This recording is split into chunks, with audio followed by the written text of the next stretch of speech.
Rodrigo est peut-être sur le point de se barrer, les gars. Il n'était pas vraiment impliqué durant la saison non plus.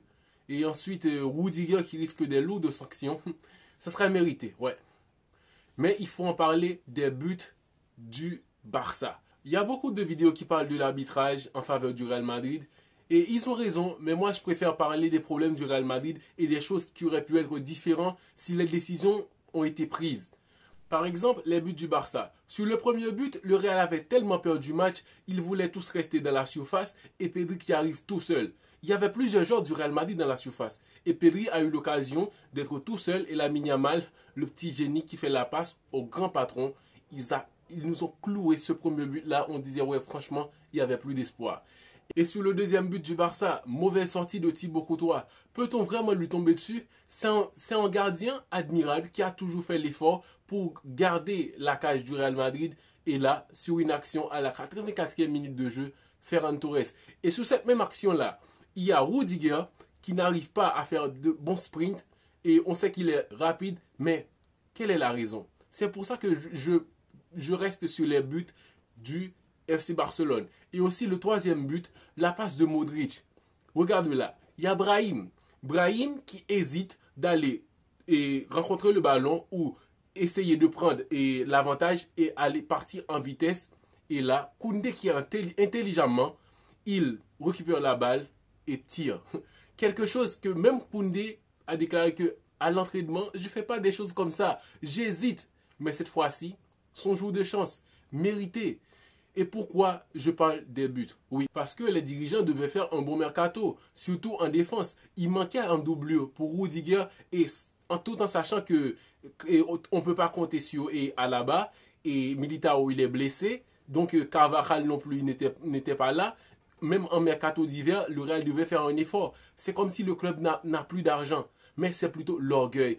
Le Real voulait Lenny Yoro, ils n'ont pas eu, il est parti à Manchester United. Ouais, normal. Mais comme il y a d'autres joueurs sur le marché. Donc, ils n'ont rien fait. Surtout après la blessure de Carvajal. Et Lucas Vazquez est sorti de remplaçant à être titulaire. Alors qu'il n'est même pas latéral.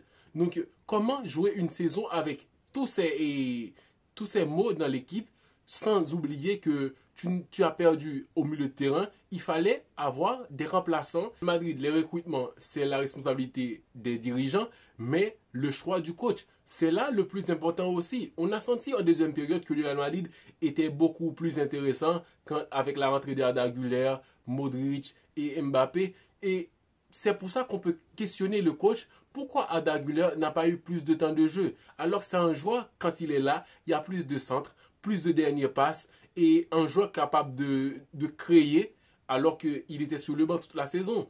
Rodrigo, il n'était pas vraiment dedans. Donc tu aurais pu prendre des décisions de dire qu'on passe à 4-4-2 où Bellingham, il a fait un match monstrueux malgré les hauts et les bas. On ne va pas retourner sur tous les faits de jeu, mais quand même, c'est les dirigeants, les grands responsables, le coach aussi.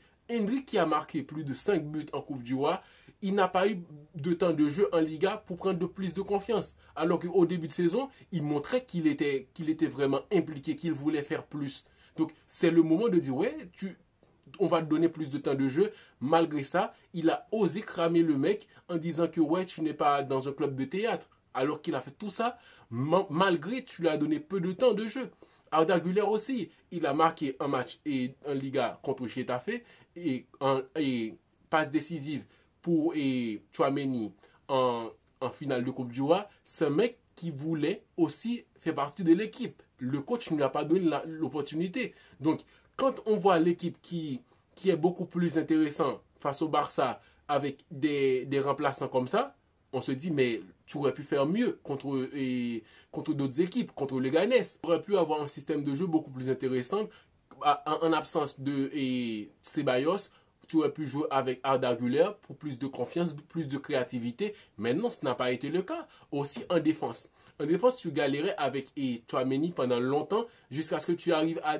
Tu hésitais sur Raúl Asensio. C'est un mec défensivement, il démontre que ouais, il peut avoir sa place. Grâce aux fans du Real Madrid qui ont vraiment poussé, ils ont insisté qu'ils veulent voir le joueur Asensio en défense centrale. Et là, on a commencé à voir Asensio qui enchaîne des matchs à côté de Rudiger. Et le cas de Rudiger aussi. Si les dirigeants avaient fait un bon mercato, Rudiger aurait pu avoir plus de temps de repos pour se récupérer. Alors que le mec, il a galéré, il a perdu en vitesse, il a perdu dans son jeu par rapport à tout ça. Il n'a pas eu de doublure pour récupérer de ses blessures. Et là, en finale, le Real a encaissé à cause de ça. Je ne sais pas si les gens ont remarqué, mais c'est à cause de la blessure de Rudiger que Ferran Torres a pu prendre de vitesse et aussi dribbler Thibaut Courtois malgré la mauvaise sortie.